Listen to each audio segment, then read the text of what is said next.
बेटा last class में हम लोगों ने क्या स्टार्ट किया था? मेरे हिसाब से 10th क्लास का एक छोटा सा रिकैप दिया था, V = IR वाला, जिसमें हम लोगों ने देखा था कि रेजिस्टेंस सीरीज में और पैरेलल में कैसे कनेक्ट होंगे। उसके बाद मैंने कहा था कि हम लोग सीरीज और पैरेलल के न्यूमेरिकल्स करेंगे बिल्कुल। लेकिन अभी जो है एक छोटा सा टॉपिक, पहले सारा रेजिस्टेंस का पोर्शन खत्म कर लेते हैं, फिर एक साथ सारी चीज़ें करेंगे, ठीक है? तो अभी जो हमारे पास आज का टॉपिक है पहला, वो है हमारे पास internal resistance of a cell. क्या है बेटा? इंटरनल रेजिस्टेंस किसका? हमारे पास सेल का। अब ये इंटरनल रेजिस्टेंस क्या है, पहले इस बात को समझने की कोशिश करते हैं। बेटा मेरे पास अगर कोई एक सर्किट, ठीक है, और इस सर्किट का मैंने एक आपको एक्सटर्नल रेजिस्टेंस दे रखा है R। ये R जो है सर्किट का एक्स्ट्रा रेजिस्टेंस है, राइट? अब इस सर्किट के अंदर जो करंट फ्लो होगा वो इस डायरेक्शन से इस डायरेक्शन में फ्लो होगा। पॉजिटिव सेल से, पॉजिटिव टर्मिनल से हमारे पास करंट निकलेगा और नेगेटिव पर जाएगा, इस बात का तो कोई शक नहीं, राइट? अब मैंने कहा यहाँ पर आप लोगों को ध्यान से एक दो चीजें और देखनी है। वो क्या है? आपके पास ये वाला जो मैं डॉटेड पोर्शन बना रहा हूँ, इस पोर्शन को आप ध्यान से समझिए। इस पोर्शन में एक पॉइंट ये A है और लेट्स से ये वाला पॉइंट B, राइट? यहाँ पर एक्चुअली मेरा क्या लगा हुआ है? अभी एक सेल लगा हुआ है। भाई एक लगता है तो सेल बोलेंगे, दो तीन कनेक्शन को हम लोग बैटरी बोलेंगे। एक लगता है तो सेल बोलेंगे, दो तीन कॉम्बिनेशन को बैटरी बोलेंगे, राइट? अब मैंने कहा कि इसके अंदर की कहानी शायद बाहर से ऑपोजिट। ऐसा क्यों? क्योंकि इसके अंदर जो मेरे पास सेल है, यहाँ पर जो हमारे पास ऐसा ही होता है, सेल के जो पॉजिटिव आयंस का फ्लो है वो हमारे पास इस तरफ से इस तरफ जा रहा है। सेल के अंदर पॉजिटिव आयंस का फ्लो इस तरफ जा रहा है और यहाँ पर जो मेरे पास करंट है बाहर इस तरफ जा रहा है, राइट? सॉरी, नेगेटिव आयंस का होगा, I am sorry, negative ions. तो अब ये वाला जो फ्लो होगा वो इस तरफ जा रहा होगा। मेरे सेल के अंदर जो पॉजिटिव आयंस का फ्लो है वो इस तरफ जा रहा है। देखो सीधा याद रखना, पॉजिटिव आयंस जो फ्लो करेंगे वो फ्लो करेंगे from lower to higher potential, from lower to higher, और जो इलेक्ट्रॉन फ्लो करेंगे वो करेंगे बेटा हायर टू लोअर, किसके? सेल के अंदर, ठीक है? अब बाहर हमारे पास करंट तो इस डायरेक्शन में घूम रहा था, करंट इस डायरेक्शन में घूम रहा था, तो जो मेरे पास इलेक्ट्रॉन फ्लो करेंगे वो कहाँ करेंगे? हायर से लोअर की तरफ। इसके अंदर हायर से लोअर की तरफ करेंगे, तो जो इलेक्ट्रॉन फ्लो करेंगे वो इस तरफ करेंगे, लेट्स से। और जो हमारे पास करंट फ्लो करेगा, सॉरी करंट इस तरफ फ्लो करेगा तो इलेक्ट्रॉन इस तरफ फ्लो करेगा। सेल के अंदर की बात कर रहे हैं, ठीक है? अब ये मेरे पास मोशन हो गया किसका? इलेक्ट्रॉन का, लोअर टू हायर, पॉजिटिव का, पॉजिटिव आयंस का। अब पॉजिटिव आयंस का मोशन हमारे पास किस तरफ है? इस तरफ। और जो हमारे पास करंट की डायरेक्शन है A to B वाला, ये हमारे पास एक्सटर्नल सर्किट में करंट की डायरेक्शन है।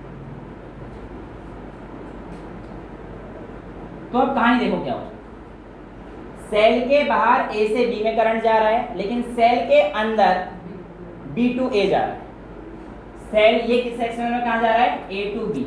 और जो सेल के अंदर है इंटरनल में जो करंट जा रहा है वो क्या है हमारे पास? B to A। सेल के अंदर करंट क्या है? B to A।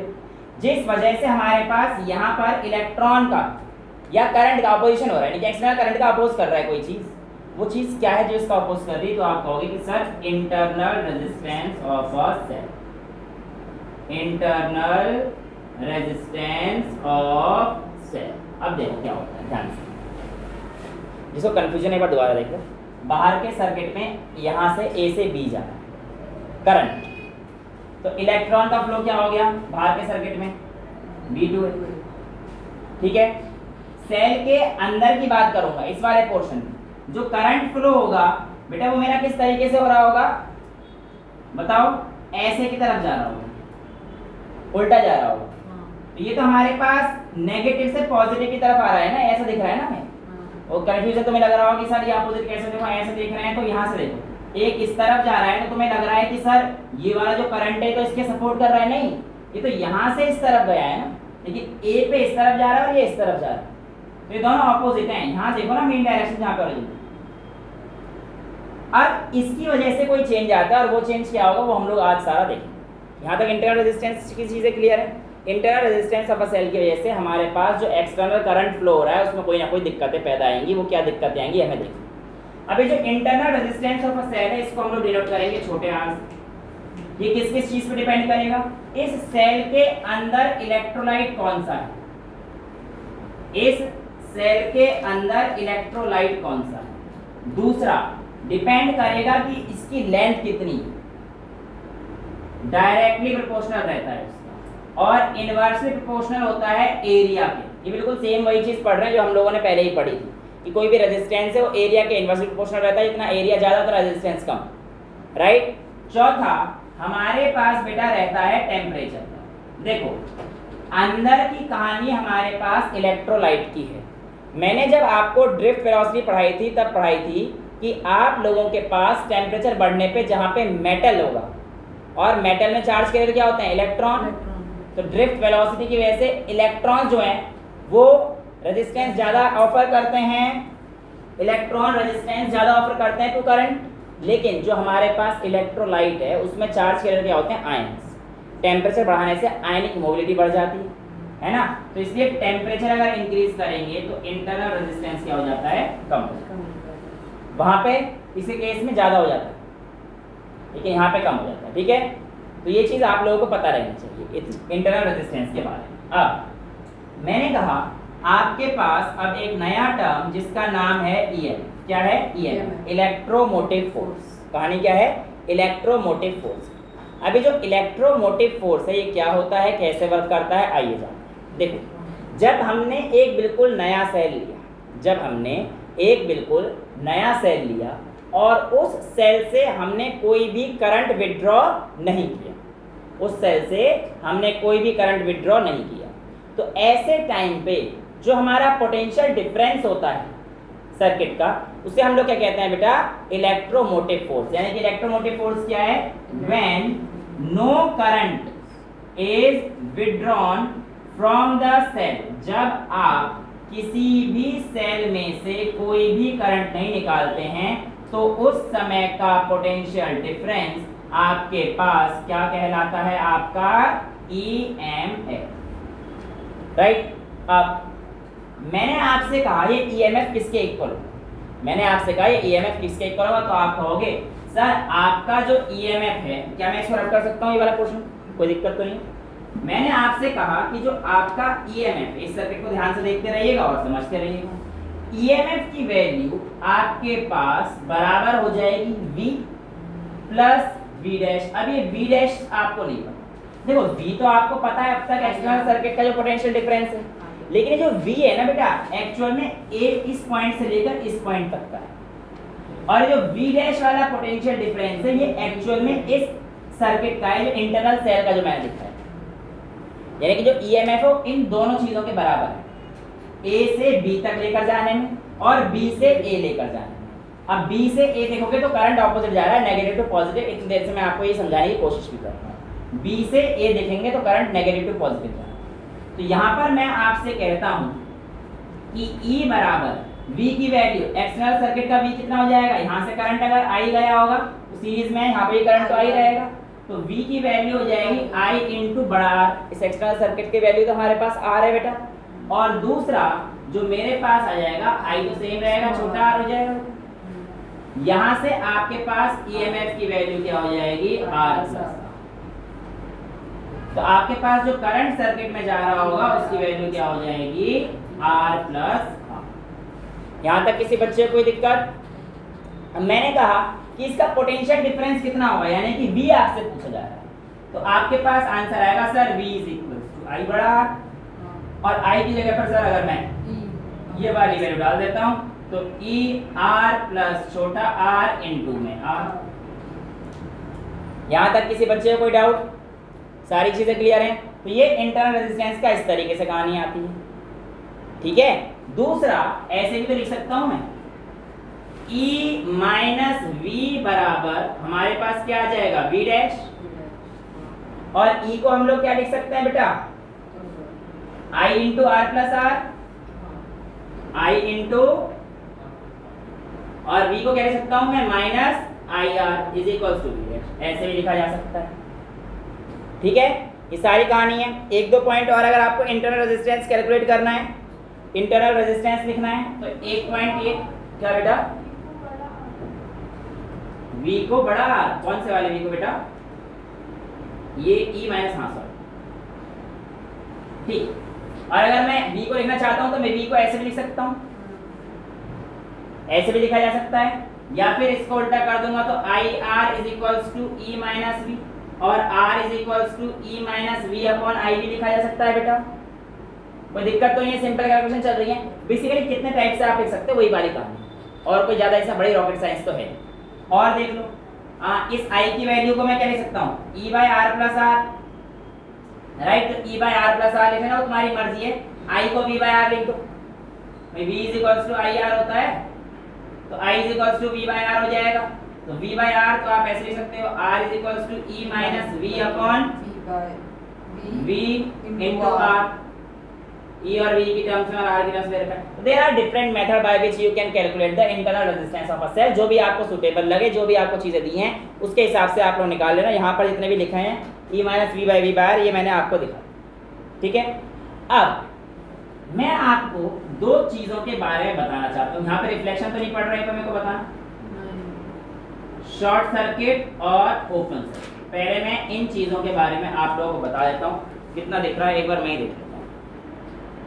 चीजें तो काफी क्लियर दिख ही रही हैं, वैसे तो कोई दिक्कत है नहीं। इलेक्ट्रॉन को मूव कराने वाली फोर्स, इलेक्ट्रोमोटिव फोर्स बिल्कुल कह सकते हैं, इलेक्ट्रॉन को मूव कराने वाली फोर्स बिल्कुल, क्योंकि इसके अंदर इलेक्ट्रिक फील्ड भी सेटअप होता है इस डायरेक्शन, ठीक है। अच्छा, अब शॉर्ट सर्किट देखो बेटा, शॉर्ट सर्किट और ओपन सर्किट में क्या कहानी है, पहले मैं आपको समझाता हूं, इसे उड़ा दूं। शॉर्ट सर्किट क्या होता है, देखो शॉर्ट सर्किट हमारे पास होता है जब आपके पास दो टर्मिनल को एक ही कंडक्टिंग वायर कनेक्ट कर देता है, तो ऐसे केस में सर्किट शॉर्ट सर्किट हो जाता है और आपके घरों में आग लग जाती है। कहने का मतलब, मेरी बात ध्यान सुनो ना, पंखे के दो तार आते हैं, उन दो तारों को पापा कहते हैं बेटा एक साथ में मिला देना, गलती से एक साथ मिलाओगे जूम, पंखा ही फूक सकता है, फ्यूज उड़ सकता है किसी भी चीज, राइट। तो एक्चुअल में क्या किया आपने कि दो अलग अलग सर्किट थे, उसको आपने एक से कनेक्ट कर दिया कंडक्टिंग वायर से। तो ऐसे केस में आप लोगों को कहते हैं सर्किट आपको क्या हो गया, शॉर्ट सर्किट। क्या हो गया बेटा, शॉर्ट सर्किट। और जब हमारे पास शॉर्ट सर्किट होता है तो उसमें से मैक्सिमम करंट, इनफाइनाइट करंट जाता है, ठीक है। तो शॉर्ट सर्किट का मतलब आप ऐसे समझिए कि आपके पास ये कोई एक नॉर्मल सर्किट चल रहा था, रिमेनिंग सर्किट, और यहाँ पर ये आपके पास दो उसके वायर जो आगे आ रहे थे, ए और बी अलग अलग वायर आ रहे थे, लेकिन आपका मन तो माना नहीं, आपने क्या किया, एक कंडक्टिंग वायर से दोनों को जोड़ दिया। अब ये सेम पोटेंशियल जो सेम चीज है, प्लस माइनस तो कहीं रहा नहीं यहाँ पर, तो पॉजिटिव पॉजिटिव दोनों से टच हो जाएगा और ये शॉर्ट सर्किट हो जाएगा। और जब शॉर्ट सर्किट हो जाएगा तो इसमें जो करंट जाएगा वो इन्फिनिटी का amount of current, infinity amount of current जाएगा बेटा, ठीक है। और अगर करंट इन्फिनिटी जा रही है, करंट की बहुत ज्यादा वैल्यू है, तो ऐसे केस में आपके आर की वैल्यू क्या हो जाएगी ये भी आपको पता होना चाहिए, रेजिस्टेंस क्या हो जाएगा, इनफाइनाइट हो जाएगा। लेकिन ओपन सर्किट क्या होता है, जब ये हो गया रिमेनिंग सर्किट, आरसी मतलब रिमेनिंग सर्किट से, ठीक है बेटा। अब नेक्स्ट मेरे पास यही सर्किट अगर मैं कहता हूँ रिमेनिंग सर्किट है, और उसके बाद ये दो इस तरीके से ओपन कर दिए गए कि इनके पास ना तो कोई सोर्स से कनेक्शन है, ना ये किसी वायर को आगे कनेक्ट कर रहा है, ना किसी एपरेटस को कनेक्ट कर रहे हैं, तो ऐसे केस में ये ओपन सर्किट है। और जब भी ये हमारे पास ओपन सर्किट रहेगा, इसके केस में कोई भी करंट नहीं जाता है, ओपन सर्किट के केस में कोई भी करंट नहीं जाता है।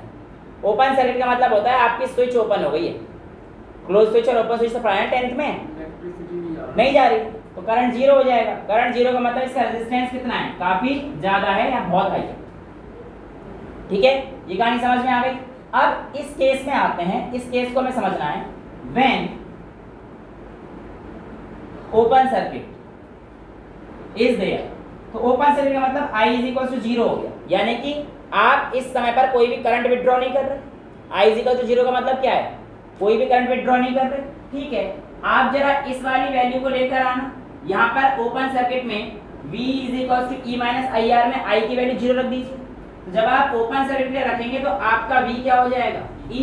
डेफिनेशन याद करना क्या हो, ठीक है। चलिए देखें, वापस आइए वापस आइए वापस आइए। V is equal to E, ये मैंने डेफिनेशन याद करो एक बार। डेफिनेशन क्या थी, ये ईएमएफ बिल्कुल पोटेंशियल डिफरेंस के इक्वल होता है जब उसमें से कोई भी करंट विड्रॉ नहीं होता है। देख लो, आखिरकार प्रूफ तो हमने ये किया ना डेफिनेशन से, सबसे पहले डेफिनेशन ये लिखवाई थी मैंने और अब प्रूफ भी हो गया। यहाँ तक चीज़ें क्लियर है, ओपन सर्किट शॉर्ट सर्किट ये सारी चीज़ें क्लियर है, इसमें तो कोई दिक्कत नहीं है, इसे उड़ा दो, क्लियर है सारा, ठीक है। अब मैं आप लोगों से कह रहा हूँ कि आपके पास ग्राफ होता है या एनालिसिस करना है, मेरी बुक में है characteristic curves of a cell. क्या है? Characteristic curves of a cell. देखो के इक्वल कैसे हो गई बेटा, I 0 हो गया तो V इक्वल टू E हो गया, E माइनस 0 खत्म ना। जब मैं आपसे कह रहा हूँ जब आप नया सेल लेके आ रहे हो, उसको अभी कनेक्ट नहीं करा, तो उसमें से आप करंट कहाँ विड्रॉ कर रहे हो? उससे तो आपने करंट कुछ किया ही नहीं है। जब तक आप उसमें से करंट नहीं निकालोगे तब तक आपके पास कोई पोटेंशियल डिफरेंस सेटअप ही नहीं होगा। और जब पोटेंशियल डिफरेंस सेटअप नहीं है, इसका मतलब V आपका E के इक्वल है, यानी कि जब आप जीरो करंट विड्रॉ करेंगे सर्किट से तब हमारे पास ये होगा। और जब भी आपने सर्किट चालू कर दिया, तो ये बात तो पक्का है कि सर्किट का इंटरनल रेजिस्टेंस कुछ ना कुछ होगा, और जो E की वैल्यू होगी वो हमारे पास क्या आएगी? V में से IR तो कम होता चला जाएगा ना, V प्लस V था पर IR कम होता जा रहा है, तो ये V माइनस IR करना पड़ेगा। ये वैल्यू देखो ना, जो नेट वैल्यू थी V माइनस IR हो गया, यानी कि अब जो E की वैल्यू आएगी सर्किट के चालू होते ही माइनस IR तो कंज्यूम इंटरनल रेजिस्टेंस तो ऑफर करेगा ना, अपोज करेगा, है ना। मेरा कहने का वैसे तो हमारे पास ये वैल्यू थी, नेट वैल्यू तो ये थी ना, लेकिन चीज़ ये है कि इंटरनल ये तो हमारे पास नॉर्मल कंडीशन में, लेकिन जैसे ही आप सर्किट को ओपन कर दोगे तो आपके IR की वजह से जो नेट V आएगा वो हमारे पास EMF से कुछ कम आएगा ना भाई। अगर आप ऐसे करोगे तो ये देखो ना बेटा, E minus IR is equal to V, ऐसे ले लो, इतना क्यों कंफ्यूज हो? बात तो सेम है कि जो आपके पास पोटेंशियल डिफरेंस आया वो कम हो गया, no it is not equal to EMF से कुछ कम हुआ तब जाके V1, ठीक है। तो इसीलिए हमेशा याद रखना E is always greater than V, और जब हम लोग I 0 होता है बस तब के केस में आपके पास ये बस, अदरवाइज आपके पास हमेशा EMF V से बड़ा होगा। V क्या है? पोटेंशियल डिफरेंस, जिसको हम लोग टर्मिनल पोटेंशियल डिफरेंस ही बोलते हैं, जो A और B पॉइंट के बीच में था। जो A और B पर सर्किट बनाया था मैंने, उसमें A और B पॉइंट जो बनाए थे उसमें जो पोटेंशियल डिफरेंस है हम लोग क्या बोलते हैं बेटा? Terminal potential difference. यहाँ तक सारी चीजें क्लियर हैं, A to B सारी चीजें क्लियर हैं, इसे उड़ा दें हम। अब सुनो ध्यान से, अब है हमारे पास characteristic curves of a cell.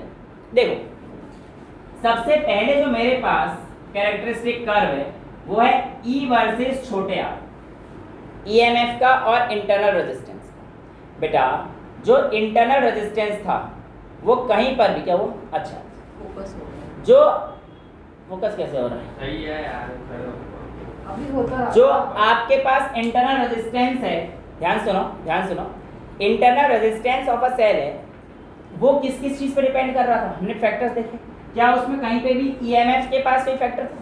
नहीं, फोकस हो रहा है, ये हो रहा है एक क्या? बार हुआ, देखो। ओके, हमें आपकी बात समझ के थैंक यू सो मच। अभी कर देते हैं इसको सर, थैंक यू। तो बेटा मेरे पास यहाँ पर कहानी क्या है कि जो हमारे पास EMF था, क्या वो कहीं पर भी इंटरनल रेजिस्टेंस के ऊपर डिपेंडेंट था? नहीं, यानी कि EMF of a cell external पे तो डिपेंडेंट है पर इंटरनल पे डिपेंडेंट नहीं। तो इसलिए E वर्सेस R का, छोटे r का जो ग्राफ आएगा वो कैसा आएगा? हमारे पास एक स्ट्रेट लाइन आएगा जिसमें हमारे पास इस पर कोई फर्क नहीं पड़ेगा, ठीक है। यहाँ तक कोई दिक्कत? अब नेक्स्ट आते हैं हमारे पास जो कहानी है E वर्सेस R का ग्राफ, V वर्सेस R का ग्राफ, किसका? V वर्सेस R का ग्राफ। अब ध्यान सुनना बेटा, इस ग्राफ को, इस ग्राफ में केस बने, देखो V इज इक्वल्स टू हमारे पास होता है IR, राइट, और I की वैल्यू हमारे पास क्या आई थी?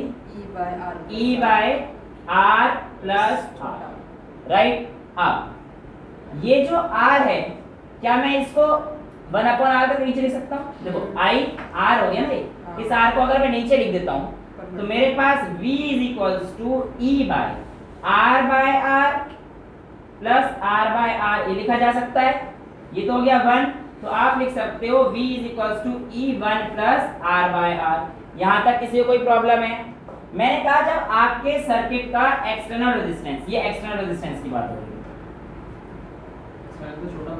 नहीं एक्सटर्नल बड़ा था ना, इंटरनल रेजिस्टेंस छोटा ले रखा है, इंटरनल छोटा है, ठीक है। तो थोड़ा सा गलत हो सही करना है, ठीक है। यानी कि ईएमएफ मेरे पास इस पे डिपेंड नहीं करता। देन इसकी कहानी बहुत प्यारी सी है, छोटी सी है, सुनो।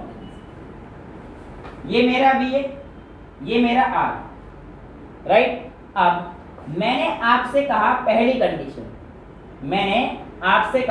कंडीशन, जब आपके पास एक्सटर्नल रेजिस्टेंस 0, क्या है, एक्सटर्नल रेजिस्टेंस 0। अगर एक्सटर्नल रेजिस्टेंस 0 है तो बेटा मेरे पास V की वैल्यू भी क्या आ जाएगी, 0। भाई ये 0 हो गया तो कहानी तो यही हो गई ना कि पूरी टर्म ही 0 हो गई। तो हमारे पास इसके केस में हमारा V भी क्या हो जाएगा, 0 हो जाएगा। सिंपल सी कहानी है।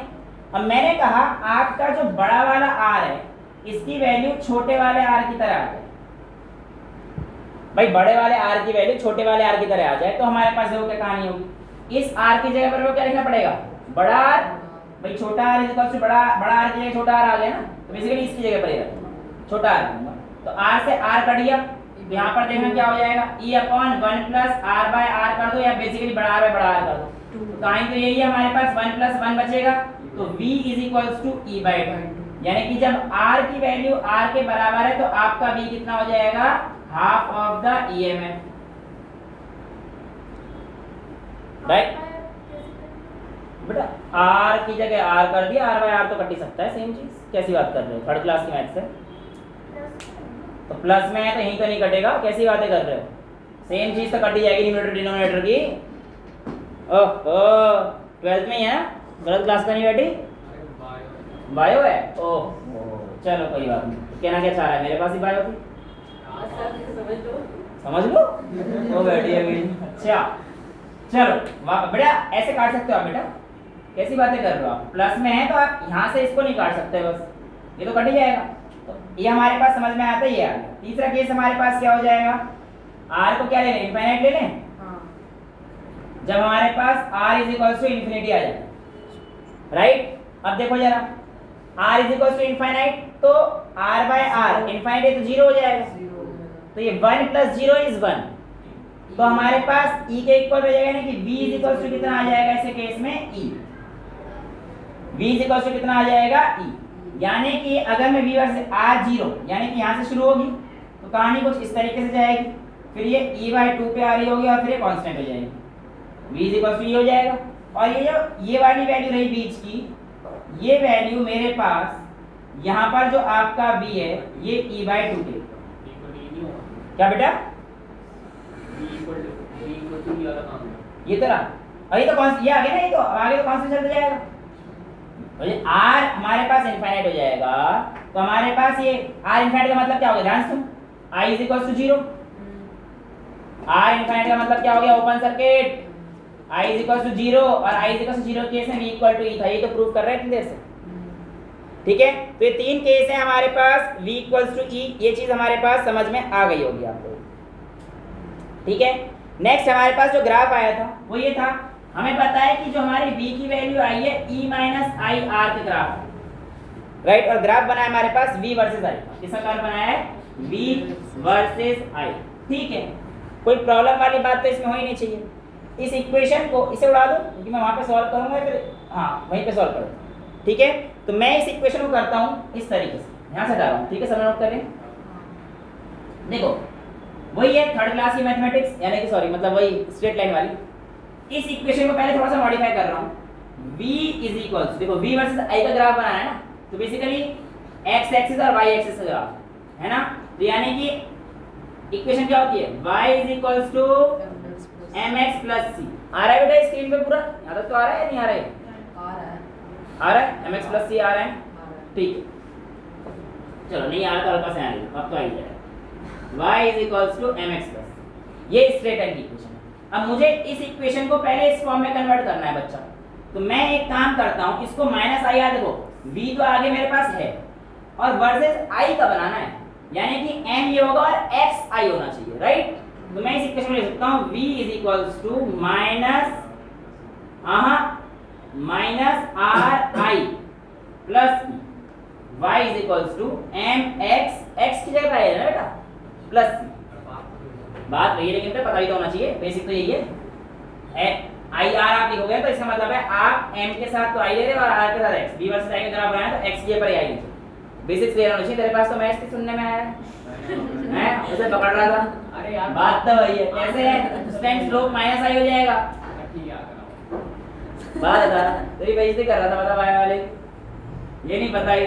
चलो अब देखो यार यहाँ पे y mx c, इंटरसेप्ट तो c हो गया, v वर्सेस i का ग्राफ एक नेगेटिव स्लोप के साथ, राइट, एक नेगेटिव स्लोप के साथ, और ये स्लोप है किसका है हमारे पास, internal resistance of a cell जो कि किसमें है, नेगेटिव।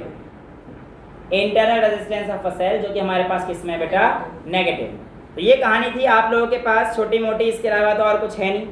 यहाँ तक सारी चीजें समझ में आ गई इंटरनल रेजिस्टेंस के बारे में, उसके ग्राफ, तीनों ग्राफ समझ में आ गए, कोई प्रॉब्लम तो नहीं है, ठीक है। ये अब आते हैं अपने मुद्दे पर, कौन सा, सीरीज और पैरेलल। ये समझ में आ गया internal resistance of a circuit, किसी को कोई डाउट तो नहीं है इंटरनल रेजिस्टेंस क्या होता है भाई, सेल के अंदर का रेजिस्टेंस जो कि इलेक्ट्रोलाइट का होता है, जिसकी वजह से जो नेट पोटेंशियल डिफरेंस है उसमें कुछ गिरावट आ जाती है, कुछ गिरावट आ जाती है।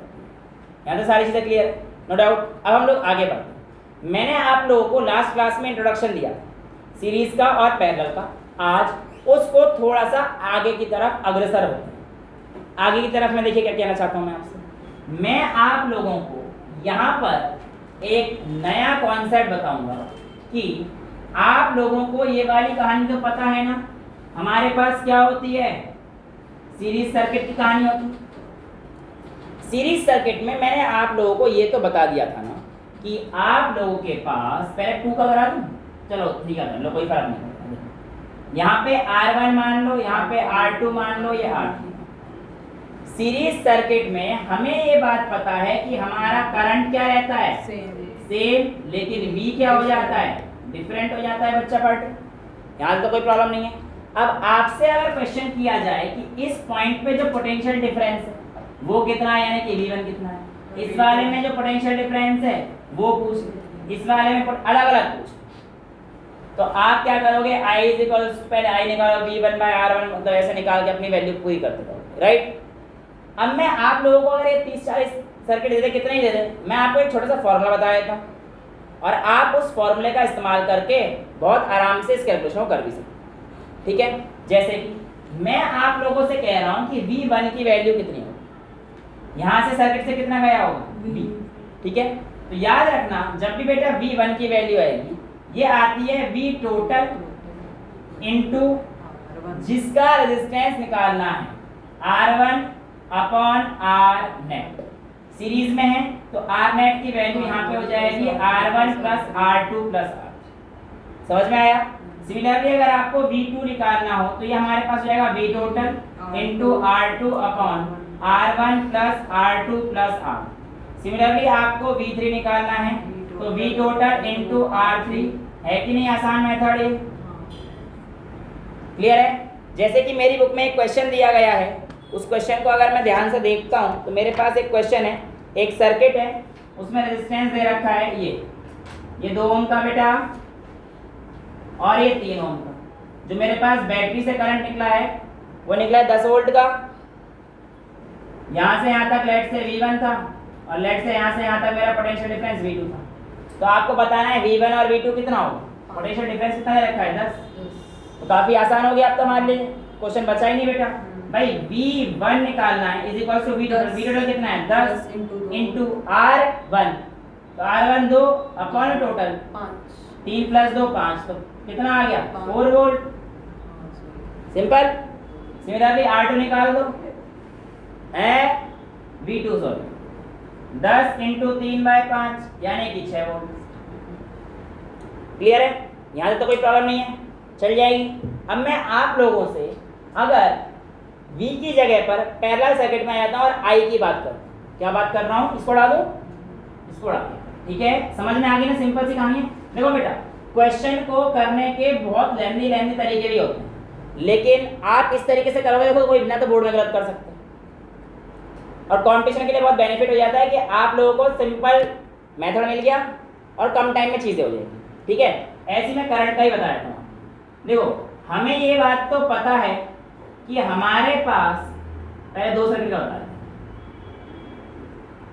हमारे पास जो पैरेलल में करंट सर्किट होता है उसमें हमारा पोटेंशियल डिफरेंस सेम रहता है और करंट क्या रहता है हमारे पास डिफरेंट रहता है। ये आप मान लीजिए R1, ये आप मान लीजिए R2, राइट। मैंने कहा आपने यहां से I करंट भेजा और जैसे ही आपने I करंट भेजा ये जंक्शन पॉइंट आ गया। पैरेलल की एक पहचान और है, आपके पास जहां पर भी करंट डिवाइड हो जाए, आपके पास जहां पर भी note whenever current is dividing, आप समझ जाना कि जो आपका सर्किट है वो कैसा है, पैरेलल सर्किट। वो सर्किट कैसा है आपका, पैरेलल सर्किट है। कहाँ का, जब भी आप लोगों के पास आपका करंट डिवाइड होगा वो पैरेलल। देखो पिछली बार हम लोगों ने यहाँ पे ऐसे करा था, अब ये क्या है, सारा सीरीज है। देखो करंट यहाँ से जो गया वही देखो, और चाहे पैरेलल हो या सीरीज हो, एक बात तो तय है, जितना करंट सर्किट से जाएगा उतना ही करंट सर्किट पे वापस भी आएगा। कैसे, आइए देखते हैं। आई करंट यहाँ से गया तो मैंने कहा यहाँ पर लेट से I1 चला और यहाँ पे लेट से I2 चला, यानी कि जो आपके पास I करंट की वैल्यू है वो आपके पास I1 प्लस I2 की हो,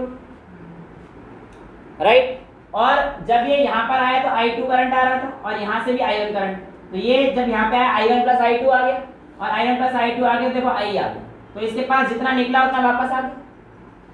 अभी हम लोग आगे किरचॉफ लॉ भी करेंगे, उसमें भी इस चीज़ का बहुत ही इंपॉर्टेंट तरीके से ध्यान रखना है, ठीक है। इसका ध्यान रखें तो पूरा किरचॉफ बहुत आसान हो जाएगा। अब मैंने आप लोगों को बोला कि आपके पास I is equals to I1 plus I2, ये आपकी इक्वेशन बना, ठीक है। दूसरी इक्वेशन देखो जरा, मुझे ये बताओ पैरेलल में क्या चीज सेम रहती है, पोटेंशियल डिफरेंस सेम रहता है। V का फॉर्मूला क्या होता है, I इंटू R होता है। अगर मैं इसमें जो करंट जा रहा है I, चलो I1 को कर देता हूँ इधर, क्योंकि तुम्हें वैसे कोई फर्क नहीं पड़ने वाला, पर ये है कि तुम्हारे लिए R2 लिखा है तो I2 रख दिया, यहाँ पे लिखा है, ठीक है। तो आप कह सकते हो कि सर आपका I1 R1 बराबर हो जाएगा I2 R2, क्योंकि ये तो पोटेंशियल डिफरेंस ही है, ये भी पैरेलल है और ये भी पैरेलल है, तो ये हमारे पास ही आ जाएगी। ये हमारे पास इक्वेशन आ जाएगी सेकंड, ठीक है। अब इन दोनों को मैं सॉल्व नहीं कर रहा, अगर आप ध्यान से सॉल्व करोगे तो आपके पास I1 की वैल्यू आ जाएगी I, ध्यान सुनना, I1 की वैल्यू आती है I इंटू I1 है यानी कि R2 अपॉन में क्या आएगा बेटा, R1 प्लस R2। कहने का मतलब क्या है कि आपके पास जो I1 की वैल्यू है वो इक्वल होती है जो नेट करंट आता है इनटू वो रेजिस्टेंस जो उस सर्किट में नहीं है, इनटू वो रेजिस्टेंस जो उस सर्किट में नहीं है, यानी कि I1 का बस ये वाला सर्किट मानूंगा, तो इसमें जो रेजिस्टेंस है वो R2 अपॉन टोटल। सिमिलरली अगर आप सॉल्व करेंगे I2 के लिए वो कितना आएगा, I into R1 upon R1 plus R2। समझ में आ गया, यहाँ तक कोई दिक्कत तो नहीं है किसी को। एक क्वेश्चन है I1 इज इक्वल्स टू, हमारे पास ये आ गया, क्वेश्चन ऐसे दे रखा है कि आपके पास एक बैटरी है जिसका EMF आपको दे रखा है 30 वोल्ट, ठीक है। करंट इस तरीके से डिवाइड कर रखा है कि हमारे पास यहाँ पर है 3 ओम का और फिर हमें दे रखा है 3 ओम और 6 ओम। ये कितना दे रखा है बेटा, 3 ओम, और ये मेरे को दे रखा है दूसरा 6 ओम, ठीक है। आपको बेसिकली बताना है, क्या क्या बताना है क्वेश्चन में, in the circuit find the current I1 and I2। Okay, आपको ये दे रखा है I, ये आपको दे रखा है I1 और ये आपको दे रखा है I2। आपसे ये पूछा है इस सर्किट में आप ये बताइए भैया I1 I2 कितना है। मैंने आपको पहले बोला था न्यूमेरिकल्स करेंगे, न्यूमेरिकल चालू हुए हैं, रेजिस्टेंस इन सीरीज और पैरेलल वाले, दिमाग लगाते हुए करना है, कोई बड़ा क्वेश्चन तो है नहीं। देखो I की वैल्यू तो ओवरऑल रेजिस्टेंस पे डिपेंड करेगी और V हमारे पास ये, तो आपको पता है V is equals to I into R होता है, यानी कि अगर आप R नेट निकाल देंगे तो आपकी कहानी बन जाएगी। इन दो सर्किट के देखना जरा, ये दो पैरेलल में, और पैरेलल में नेट निकालने का तरीका दो का मैंने आपको बता रखा है, R1 into R2 upon R1 plus R2, याद है ना। दो के लिए मैंने 1 upon R1 plus 1 upon R2 आया था, ये 1/r की वैल्यू आई थी बेटा। अब r की वैल्यू तो हमारे पास, इसको एलसीएम सॉल्व करेंगे तो 1/r की वैल्यू आएगी ना, तो इसका एलसीएम सॉल्व होगा तो क्या आएगा, r2 + r1/r1 × r2, ये 1/r की वैल्यू है। तो r की वैल्यू कितनी आ जाएगी, उल्टा कर दो इसका रेसिप्रोकल, r1 × r2/r1 + r2। ये 9th 10th की बातें हैं, यहाँ सॉल्व करवा रहे हो बैठे बैठे। तो हमारे पास इन दोनों का वैल्यू देखना कितना आएगा, 6 × 3 9 18 सॉरी अपॉन 6 + 3 भाई, r1 × r2/r1 + r2, 18/9 यानी कि 2 ओम इसका आ गया। अब इसका इक्विवेलेंट 1 बन जाएगा, मतलब इन दोनों को मिला के 2 बन गया, 3 और 2 कितने हो गए, सीरीज में हो गए। तो हमारे पास नेट रेजिस्टेंस कितना आ गया, 5। हाँ तो करंट, तो V = IR, V कितना दे रखा 30 = I × R, तो ये चला गया 6 एम्पियर का करंट हमारे पास इस I की वैल्यू है। लेकिन हमसे तो पूछा ही नहीं था, हमसे पूछा था I1 की वैल्यू कितनी। तो हमारे तो सिंपल है, I1 का वैल्यू सर आपने बताया था I टोटल इनटू वो रेजिस्टेंस जो उसके ऑपोजिट में है, तो इसके ऑपोजिट में ये वाला है, यानी कि 6 अपॉन में क्या बताया था मैंने, R1 + R2, तो 6 + 3 9। I टोटल कितना है हमारे पास 6, तो 6 × 6/9 यानी कि 4 एम्पियर का जो करंट है वो मेरे पास I1 में आना चाहिए। और अगर मैं देखूं तो I1 = 4 एम्पियर एग्जैक्टली। समझ में आ गया, कोई दिक्कत वाली बात नहीं। सिमिलरली हमारे पास I2 की value, I total into I2 ये जा रहा है तो इसका रेजिस्टेंस ऑपोजिट वाला इनटू 3 अपॉन बताइए 9। I टोटल कितना आया 18/9 यानी कि 2, तो ये आ गए 2 एम्पियर। वैसे देखो 6 का जा रहा था, 4 इधर 2 इधर, वैसे भी आ गया। क्लियर है। तो ये कहानी होती है हमारे पास सिंपल वाली, जिसमें हम लोग देखते हैं कि हाँ भाई 2 उसमें चला गया। मतलब ये क्वेश्चन आते हैं कि करंट थ्रू ईच ब्रांच के जो क्वेश्चन है ये आपको परेशान करते थे 10th तक, लेकिन आई होप अब तो नहीं करेंगे इतने सिंपल मेथड को बताने के बाद। सारी चीज़ें क्लियर है। अब मैं आप लोगों को 1-2 चीज़ देता हूँ पहले। अच्छा मैं आपको वो समझा देता हूँ, 3 वाला 4 वाला 5 वाला बेटा कैसे भी आ जाए, उसका मैं आपको एक ट्रिक दे देता हूँ। उसके बाद आप लोग उसको खुद से सॉल्व कर लेना, आपका आंसर आ ही जाएगा, आपका आंसर अधिकतर केस में आ ही जाए। ठीक है, स्टार्ट करते हैं 3 वाले केस की। देखो 3 वाले केस में ये लेट्स से R1, ये लेट्स से R2, ये लेट्स से R3। बेटा वो मैंने जो इक्वेशन बनाई थी ना, ये वाली आपको याद है ना, I = I1 + I2, और दूसरा I1 R1 = I2। इसको सॉल्व करके I1 I2 का निकाला, मैंने डायरेक्ट निकाल दिया, इसमें मैं टाइम वेस्ट नहीं किया। ना तो तुमसे पूछा जाने वाला, ना बताया जाता, फिर मैंने आपको बता दिया, घर जाके सॉल्व करा, ना निकले तो पूछे। ठीक है, वैल्यू मैंने आपको दिखा के दे दी, डेरिवेशन तो कर ही लोगे, इतना डिवाइड मल्टीप्लाई एडिशन माइनस करके कुछ ना कुछ करके निकाल ही दोगे। 12वीं में हो, माना प्लस माइनस की गलती होती है, मल्टीप्लाई ऊपर नीचे काटने की दिक्कत हो जाती है किसी किसी को y = mx + c में दिक्कत हो जाती है, लेकिन फिर भी इतना कर लोगे, ऐसा मान के चल रहा हूँ। ना हो तो बता दो, ना हो तो बता दो। आगे चलें, ठीक चलिए। अब ये मेरे पास सर्किट है, ये मेरे पास parallel circuit R1 R2 R3 आप लोगों को साफ साफ दिख गया है ना। सर इसमें कैसे सॉल्व करेंगे, कुछ नहीं, अपने वाला तरीका देखना है। क्या निकालना है अपन लोगों ने, I निकालना है। ठीक है, लेट्स से इसमें जो करंट गया देखो यहाँ से I जा रहा था, I3 गया, फिर देखो यहाँ पे फिर डिवाइड हो रहा है, I2 गया। देखो ना ध्यान से, करंट देखो, करंट डिवाइड हो गया इस पॉइंट पे, एक बार इधर गया एक बार इधर गया, सेम करंट थोड़ी गया। तो इधर I3 और इधर जो जा रहा है वो चेंज I2 में से ये चला गया इधर, तो I1 और जो भी करंट जा रहा था मैंने I2 और I1 लिख दिया। ठीक है, इस सर्किट में I1। अभी जो करंट डिवाइड कैसे करते हैं सारी चीजें मैं आपको किरचॉफ में और अच्छे से डिटेल में कराऊंगा। अभी मैं आपको दिखा रहा हूँ कि हर पॉइंट पे करंट डिवाइड किया है, और करंट डिवाइड करने से मुझे पता पड़ गया कि मेरे सारे सर्किट कैसे हैं, पैरेलल हैं।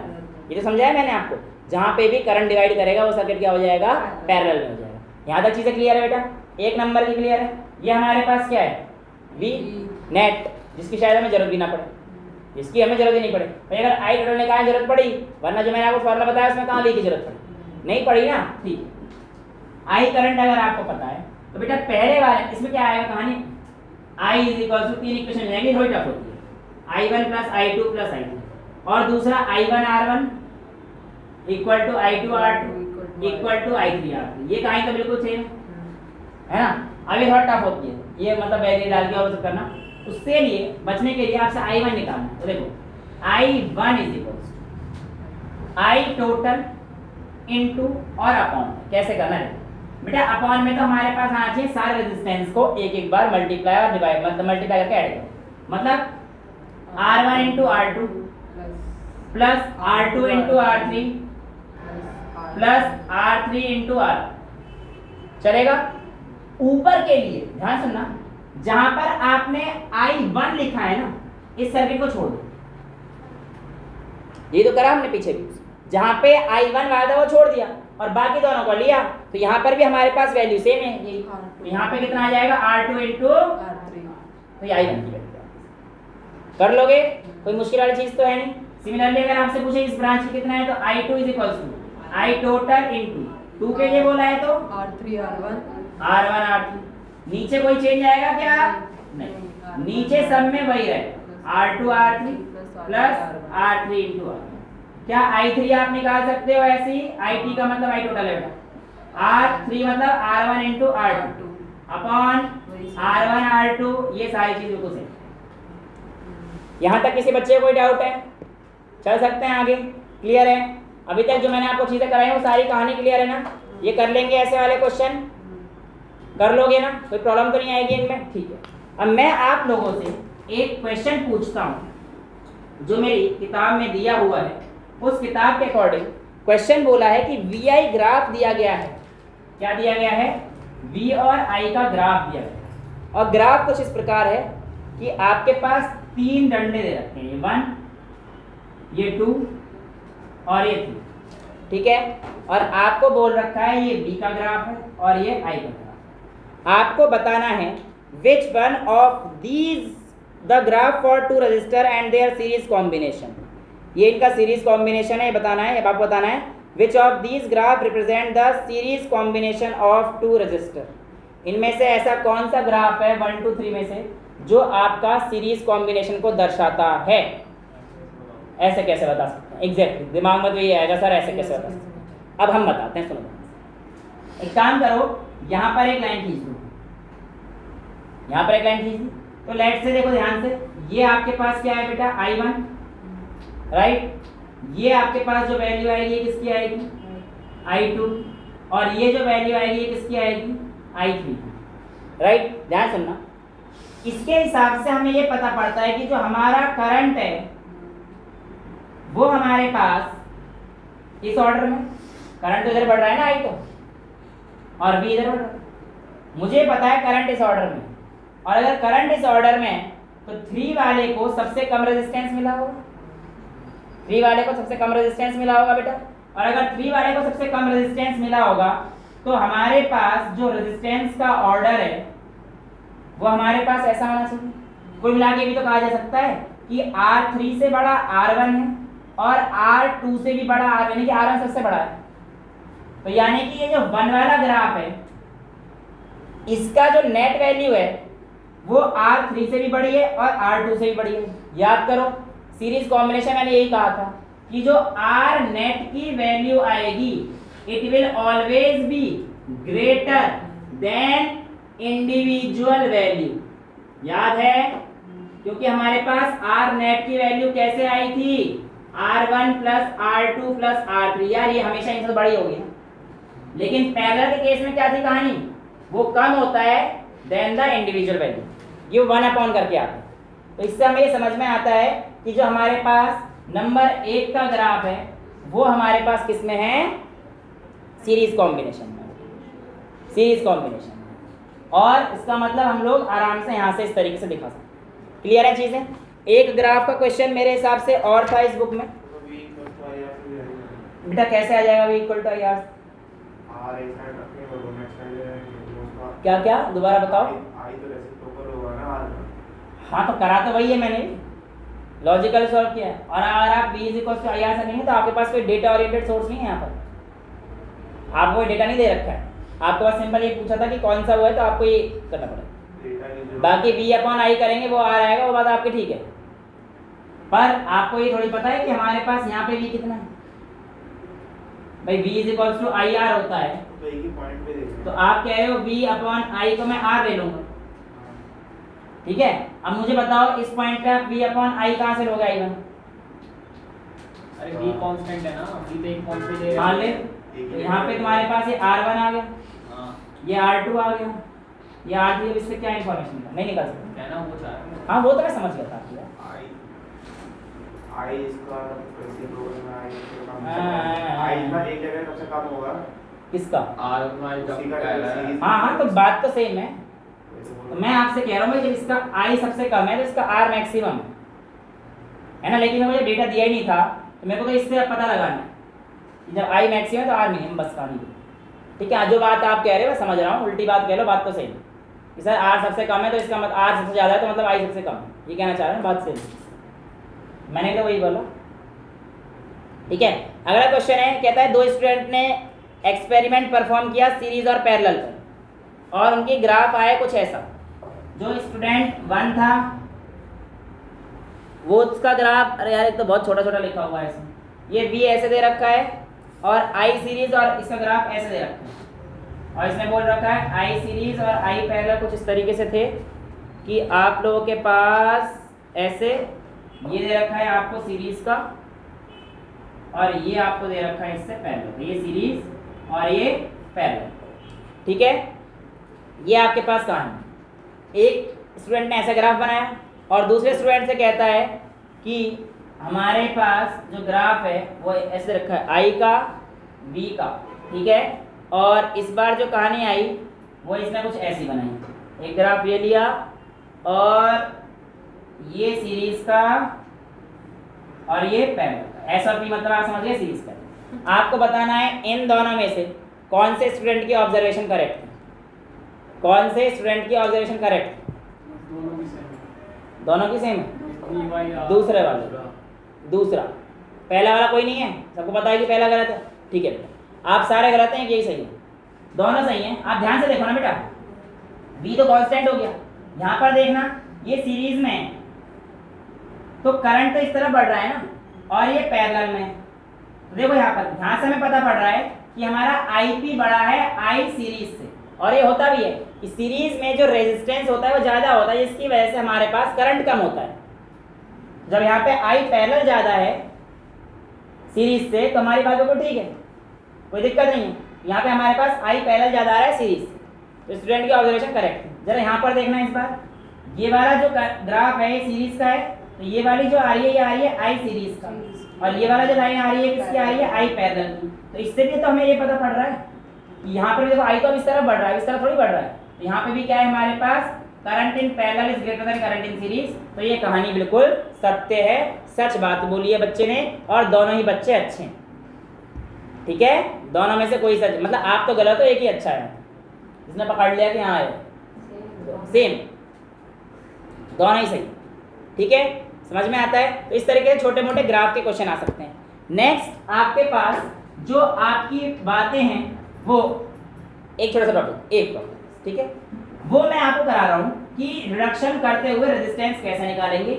वैसे तो मैंने आप लोगों को ये कैपेसिटेंस में भी करा दिया, मैंने देखो जितने क्वेश्चंस मैंने आप लोगों को कैपेसिटेंस में सिखाए हैं सेम वही चीज़ें रेजिस्टेंस में भी लगेंगी, सेम वही चीज़ें रेजिस्टेंस में, बस उल्टा हो जाएगा। अरे यार तुम्हें रेजिस्टेंस नहीं सॉल्व करना था, कैपेसिटेंस की तरह सॉल्व कर लो, आंसर लास्ट में उल्टा कर दो बस। ठीक है, बस ये है कि वहाँ पे जो सीरीज में काम होता था कैपेसिटेंस में, यहाँ पे पैरेलल में होगा। कैपेसिटेंस सीरीज में 1/C1 प्लस 1/C2 जुड़ते थे ना, यहाँ पे रेजिस्टेंस जुड़ेंगे 1/R1 plus 1/R2। Capacitance parallel में वहाँ पे C1 plus C2 plus C3 direct हो जाते थे, यहाँ पे सीरीज में होगी कहानी। तो यहाँ पे मेरे पास एक क्वेश्चन दे रखा है, कैलकुलेशन ऑफ इफेक्टिव रेजिस्टेंस और M और N पॉइंट के बीच में, ये आपका M और N पॉइंट के बीच में ऐसे, ये M और N है, ये आपको दे रखा है R।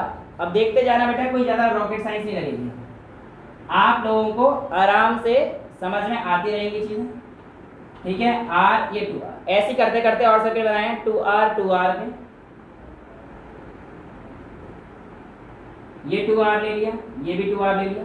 ठीक है, 2R 1 2 3 1 2 3 3 2R के होगा बेटा हमारे पास। और यहाँ पे दे रखा है सर जी ने, ज़्यादा ही बात, ये R और ये भी R दे रखा है। ठीक है, और क्या दे रखा है, और यहाँ पे दे रखा है, कि ये जो हमारे पास ये वैल्यू आ रही और ये वैल्यू है, यही है ना सर्किट? हाँ जी, बिल्कुल यही पॉइंट है। तो आप लोगों को बताना है M और N के बीच में नेट इफेक्टिव रेजिस्टेंस कितना आएगा। इसके अलावा तो और कुछ नहीं देगा। हाँ जी, इतना ही देगा। ठीक है, अब देखने में ऐसा लग रहा होगा पता नहीं कितना रेजिस्टेंस जोड़ दिया क्या। अब बेटा मैं तुम्हें ये समझ दूंगा कि बताओ इसका रेजिस्टेंस 2 और 3 का 5 है, 12th में आ गए ना, ऐसा का क्या बना है, बहुत सिंपल होता चला जाएगा। ठीक है, देखो इसे हम लोग कहते हैं बाय सक्सेसिव रिडक्शन मेथड। क्या बोलूंगा मैं? Successive reduction. मैंने आपको बोला ना कम से कम 6 या 7 तरीके बताऊंगा आप लोग, 6 या 7 तरीके बताऊंगा आप लोगों को सॉल्व करने। बस ये चीज याद रखना, जो चीज मैं स्टेप वाइज सिखा रहा हूं आप उसी स्टेप वाइज तरीके से करें। अभी तक मैंने आपको 2 तरीके बताए सीरीज और पैरेलल के, और उसमें मैंने आपको एक चीज और बताई कि जो भी मेरे पास सर्किट पैरेलल में होगा उसको आइडेंटिफाई करने का तरीका बेटा ये रहेगा, करंट को डिवाइड कर, करंट देख लो, अगर डिवाइड हो रहा है तो वो पैरेलल में। मैंने इमेजिनरी सोर्स मान लिया करो, अगर तुम्हें बैटरी नहीं दे रखी तो इमेजिनरी सोर्स, लेट्स से मेरी सोर्स यहाँ पे, यहाँ से करंट गया हुआ यूं, तो ये आर के पास जो करंट सेम जा रहा है, यहाँ पे करंट डिवाइड नहीं हुआ, सेम करंट जा रहा है, यानी कि ये आर और आर ये वाली ये किसमें है? सीरीज में। तो इस आर का 2R हो जाएगा, और ये 2R के साथ अब अगर ये 2R हो जाएगा तो ये एक ही सीरीज बनाएगा बेसिकली, इसमें मैंने 2R लिख दिया है और ये एक ही बनता है। तो रिडक्शन करता हूँ, ये 2R हो गया। अब ये 2R और 2R किसमें हो जाएगा? देखो ध्यान से, करंट यहाँ पे डिवाइड हो गया, करंट यहाँ पे ज्यादा डिवाइड हो गया ना, एक इधर इधर, तो ये वाला और ये वाला पैरेलल, तो इन दोनों का रेजिस्टेंस रिडक्शन मतलब एक एक कम करता जाएगा। इन दोनों का कितना आ जाएगा? 2 और 2 पैरेलल में हो गए। जब भी 2 सर्किट का पैरेलल में होता है तो उनका मैंने आपको बता रखा है R1 × R2 upon R1 + R2, यानी कि एक आ जाएगा। तो यानी कि इसको हटा दूं पूरे सर्किट को और ये वाला हटा दूं, राइट? तो ये मेरे पास 1 का आ गया था, यही तो कहानी थी भाई, उसका 2 था इसका 2 था, तो 2 और 2 1 हो गया। ठीक है, अब कहानी क्या है? देखो करंट यहाँ से भी है तो ये 1 और 1 मतलब R लिखो यार, 2R × 2R अपॉन बोलेगा, बात तो है। तो कुल मिला के R बचा, R × R, सॉरी इस सीरीज में तो R + R 2R हो गया।